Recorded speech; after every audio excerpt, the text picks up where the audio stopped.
پھر اس کے بعد اگلا باب ہے باب اذا حاضت فی شہر ثلاث حیض، اگر کسی عورت کو ایک مہینے میں 3 دفعہ حیض آ جائے اس کا کیا حکم ہے، کیا آ سکتا ہے؟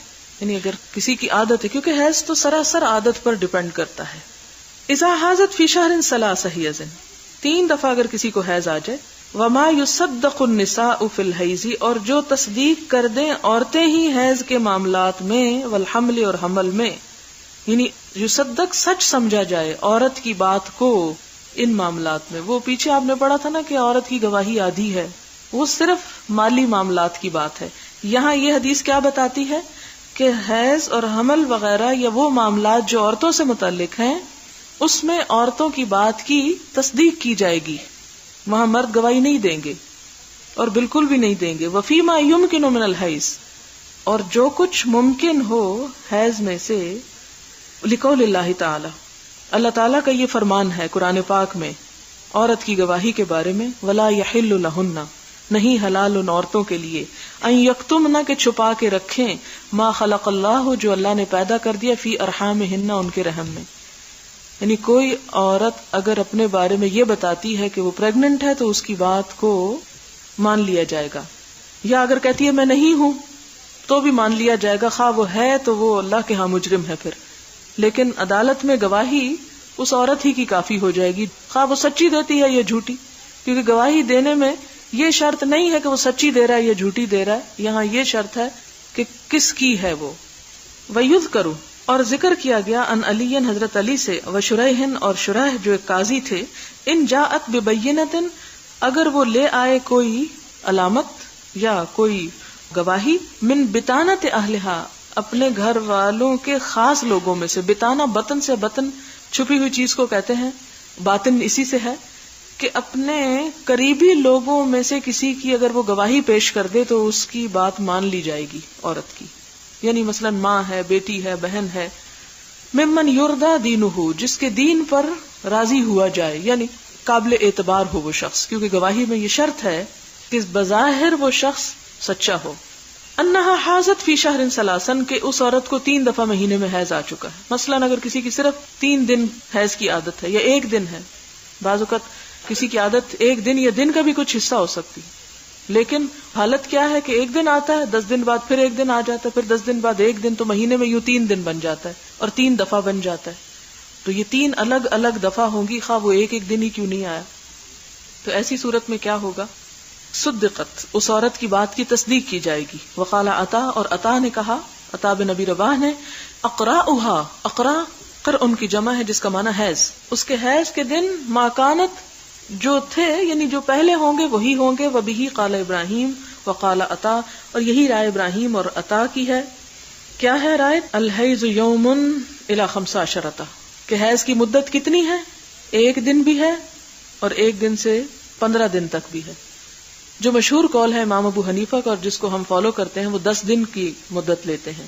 لیکن اس معاملے میں دوسری رائے کیا ہے کہ 15 دن بھی اگر کسی کو پیریڈز آتے ہیں اور اس کی عادت ہمیشہ ہی 15 دن کی ہے تو 15 دن بھی کاؤنٹ کیے جائیں گے. اصل میں اس معاملے میں جتنے بھی فتوے ہم دیکھتے ہیں، بہت کچھ اس میں بحثیں کی گئی، کیونکہ آپ صلی اللہ علیہ وسلم سے حیض کی مدت کے بارے میں کہ کتنے دن تک حیض ہوتا ہے کوئی حدیث واضح نہیں ہے. لہٰذا علماء امت نے، فقہائے امت نے مختلف دن مقرر کیے ہیں، اور یہ کہا گیا کہ کم سے کم تو 1 دن، اور زیادہ سے زیادہ کسی نے کہا 10، کسی نے کہا 12، کسی نے کہا 15. ان کا طریقہ یہ تھا کہ مختلف علاقوں میں سروے کرایا جاتا تھا، عام طور پر عورتوں کی عادت کیا ہے. ایک علاقے میں ایک خاص موسم کے تحت رہنے والی خواتین، ان کے ہاں مثلاً 100 لوگوں سے پوچھا گیا تو میکسیمم جو دن پتہ چلے وہ 10 تھے. اس عادت کو یا رائے عامہ کو مد نظر رکھتے ہوئے ایک فقیہ نے کیا کہہ دیا؟ 10 دن. دوسرے علاقے یا دوسرے موسم کے تحت عورتوں کو اس سے بھی زیادہ دن کے پیریڈز آئے، وہاں مثلا 100 لوگوں سے 200 عورتوں سے پتہ کرایا گیا تو وہاں 2-4 ایسی بھی نکلی جن کو 15 دن تک پیریڈز آئے. تو وہاں کے امام نے فتویٰ کیا دے دیا کہ زیادہ سے زیادہ 15 دن بھی ہو سکتے ہیں. ہم اب یہ نہیں کہیں گے کہ یہ غلط ہے اور وہ صحیح ہے، انہوں نے اپنے تجربے اور مشاہدے پر فتویٰ دیا، انہوں نے اپنے تجربے اور مشاہدے پر. اب ہم کیا کریں؟ وہ تو آپس میں کوئی کچھ کہہ رہا ہے، کوئی کچھ، تو ہم کچھ بھی نہ کریں. نہیں، ہمیں یہ دیکھنا ہوگا کہ ہماری عادت کیا ہے. اور اس کے لیے میں ہر ماں سے یہ کہوں گی کہ جب اس کی بچی کو پیریڈز شروع ہوں، اور یہ باتیں شرمانے کی نہیں، یہ دین کے حقائق ہیں، اور ماؤں کو اتنا اپنی بچیوں کے ساتھ گفتگو کرنے کا حق ہے، اور اگر ماں خود نہیں گائیڈ کرے گی تو بچیاں بھٹکیں گی، ادھر ادھر سے پوچھیں گی اور غلط چیزیں ان کے سامنے آئیں گی. اس لیے ماں بہترین دوست ہو سکتی ہے ایسے معاملات میں گائیڈ کرنے کے لیے.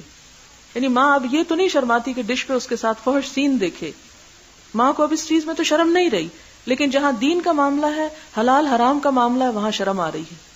تو اس شرم کی سمجھ نہیں آتی. طریقہ یہ ہونا چاہیے کہ جب ایک بچی کو پیریڈ شروع ہوں تو جس دن شروع ہو اس دن سے ڈیٹ مارک کر لی جائے کیلنڈر یا کسی بھی چیز پر، یا ویسے ہی 1 2 3 4 لکھ لیے جائیں، یا وہ ڈیٹس لکھ لی جائیں. فار ایگزامپل 15 نومبر 16 17 18 19 20. اگلے مہینے جب پیریڈز آئیں تو پھر کیلنڈر چیک کیا جائے کہ اب کس دن سٹارٹ ہوئے، 15 ہی کو ہوئے، کتنے دن رہے. 3 مہینے تک اگر وہ بچی کی عادت اسی طرح ہے تو وہ جو ابتدا میں اس کی عادت بنی وہ آئندہ زندگی کے لیے اس کی عادت شمار کی جائے گی کہ اس عورت کا مزاج کیا ہے. یعنی 3 مہینے تک یہ دیکھا گیا. اور 3 کا کیوں دیکھا گیا؟ آپ کہیں گے یہ کہاں سے آ گئی 3 مہینے، 4 کیوں نہیں، 8 کیوں نہیں؟ کیونکہ قرآن پاک میں مطلقہ عورت کی مدت بھی 3 ماہ ثلاثۃ قروء بتائی گئی کہ 3 مہینے میں ایک شخص کی جو فطری اس کا طریقہ یا عادت وہ واضح ہو جائے گی. شاذ ایسے لوگ ہوتے ہیں کہ جن کی کچھ بھی عادت نہیں ہوتی، لیکن عام طور پر 3 ماہ میں ڈٹرمن کی جا سکتی ہے ایک بات کہ اس کے 5 دن ہیں یا 4 ہیں یا 6 ہیں. اس کے بعد بچی کو یہ سکھا دیا جائے کہ وہ ہمیشہ اس کو مارک کرتی رہے تاکہ کمی بیشی اگر اس پہ زیادہ جا رہا ہے تو آپ کیئر کریں اپنے بچے کی، اس کو دوا دیں یا اسے دکھائیں کہیں، اور اگر وہ کم ہو رہے ہیں تو بھی آپ دیکھیں کہ اس کے ساتھ یہ کیوں ہو رہا ہے. آپ دیکھیں کہ عورت کی زندگی میں یہ سرکل جو ہے اس کی صحت، اس کی جسمانی قوت اور اس کی تخلیقی صلاحیتوں کی ضمانت ہوتی ہے اس پر. اس میں اس کو صفائی، پاکی اور ناپاکی کا بھی بتائیں. اسلام نے جو حدود قائم کی ہیں مناسب حدود کا بھی ذکر کریں، اور کب شروع ہوتے ہیں اور خاتمے کی کیا علامت ہے، جیسے وہ پیچھے حضرت عائشہ کی اور وہ روایات گزر چکی وہ بھی بتائیں کہ نہانا اس کو کب ہے. یہ نہ ہو کہ وہ 2 دن بعد نہا رہی ہے، پھر بلیڈنگ ہوگی، پھر بیچاری نہا رہی ہے، پھر نہا رہی ہے، وہ ایک عجیب پریشانی میں مبتلا ہے. تو اس سلسلے میں چونکہ یہ ہر عورت کے ساتھ معاملہ ہے اور ہر عورت پر نماز فرض ہے اور اس سے حساب پہلا نماز ہی کا ہوگا، ان معاملات میں تساہل اور سستی اور غفلت ناقابل معافی ہے. لہذا ان تمام چیزوں کی حد بندی کریں، اپنے ساتھ بھی اور بچیوں کے ساتھ بھی، اور ان کو پراپرلی ٹرینڈ کریں اور انہیں بتائیں کہ کب نہانا ہے ان کو. اور ایون اگر وہ حضرت عائشہ کی طرح آپ سے چیک کروانا چاہتی ہیں تو آپ ان کو ڈانٹے ڈپٹے مت، ان کو تسلی کروائیں. اور اس کے بعد یہ ہے کہ نہ صرف نماز بلکہ روزوں کا مسئلہ ہو جاتا ہے. بعض اوقات روزہ نہیں رکھنا چاہیے، رکھے بیٹھے، بعض اوقات رکھنا چاہیے تو نہائے نہیں، آج ٹائم نہیں تھا اس لیے روزہ بھی چھوڑ دیا. تو چونکہ یہ فرض عبادات سے متعلق ہے یہ سب کچھ، اس لیے اس معاملے میں بہت احتیاط کی ضرورت ہے.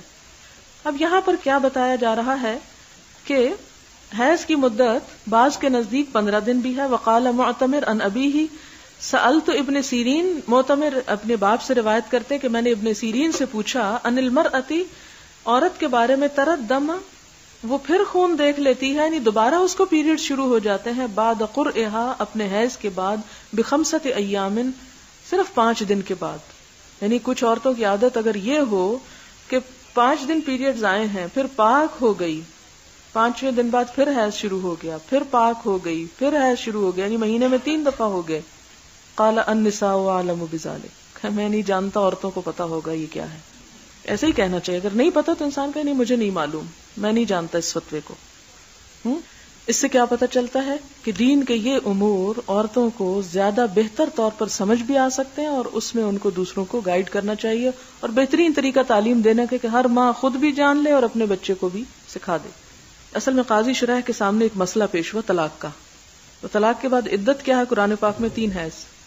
اب ایک عورت مہینے کے بعد آ گئی جی میری عدت ختم، یعنی کہ یہ کیسے ہو سکتا ہے؟ کہنے لگی کہ مجھے 3 دفعہ پیریڈز گزر چکے ہیں. تو اس وقت قاضی شرح نے حضرت علی کے سامنے یہ بات پیش کی اور حضرت علی سے فتویٰ لیا. تو یہ جو آخری بات انہوں نے کی نا امام بخاری نے کہ النساء اعلم بذالک، عورتیں زیادہ بہتر جانتی ہیں، تو اس کا مطلب کیا ہے کہ ہر عورت کو اپنی عادت کا خود حساب کرنا چاہیے کہ اس کے ساتھ کیا ہوتا ہے. بعض اوقات یہ ہوتا ہے کہ 5 دن کی عادت ہے، 20 سال 5 دن کی عادت رہی، مینوپاز شروع ہوتا ہے تو عادت بدلنے لگتی ہے، یا کبھی زیادہ ہو جاتی کبھی کم ہو جاتی. پھر اس میں کیا کرے گی کہ پچھلی عادت کے مطابق 5ویں دن تو نہا لے گی اور نماز شروع کر دے گی، خواب اسپاٹنگ ہو بھی رہی ہے کیونکہ عادت اس کی ساری زندگی 5 دن کی تھی. اب آئندہ کیا کرے گی؟ اگلے مہینے پھر دیکھے گی، اگلے مہینے پھر دیکھے گی۔ اگر 3 مہینے مسلسل 5 سے اوپر جا رہا ہے تو اس کا مطلب عادت بدل چکی ہے۔ بعض اوقات کسی دوا کے کھانے سے بھی کمی بیشی ہو جاتی ہے۔ تو اس صورت میں ان سارے معاملات کو ہر عورت جس پر بھی نماز فرض ہے، اور فرض کب ہوتی ہے عورت پہ؟ جب پیریڈ شروع ہو جاتے ہیں۔ یہ بھی کوئی 15 یا 14 سال کی قید نہیں۔ کئی خواتین کہتے نہیں جی ابھی تو وہ 15 سال کی نہیں ہوئی اس لیے نماز ہی نہیں ہے، خواہ اسے پیریڈ شروع ہو چکے۔ عورت کی بلوغت کی علامت اس کے پیریڈز ہیں۔ نماز اور روزہ جب سے فرض ہو جاتا ہے اس پر، اس میں سالوں کی قید نہیں، ہر ایک کی عادت مختلف ہے۔ حدثنا احمد بن ابی رجاء قال حدثنا ابو اسامہ قال سمعت هشام بن عروہ قال اخبرني ابي عن عائشہ ان فاطمہ بنت ابی حبیش سألت النبی صلی اللہ علیہ وسلم قالت انی استحاض فلا اطہر، کہ مجھے استحاضہ ہوتا ہے اور میں پاک نہیں ہوتی، افعد الصلاۃ فقال لا ان ذلك عرق ولكن دع الصلاۃ قدر الایام، نماز کتنے دن چھوڑو؟ صرف اپنے ایام کے اندازے پر جو پہلے عادت تھی۔ التی کنتی تحیدین فیہا، جس میں تمہیں حیض آیا کرتا تھا، ثم اغتسلی وصلی، پھر غسل کر لو اور نماز پڑھ لو۔ یہاں اوپر یہ جو قرء کا لفظ آیا ہے، اس سے پھر میں یہ بتانا چاہوں گی آپ کو کہ امام بخاری نے حیض کے لیے ایک اور لفظ یہاں استعمال کیا ہے تاکہ بات اچھی طرح واضح ہو جائے۔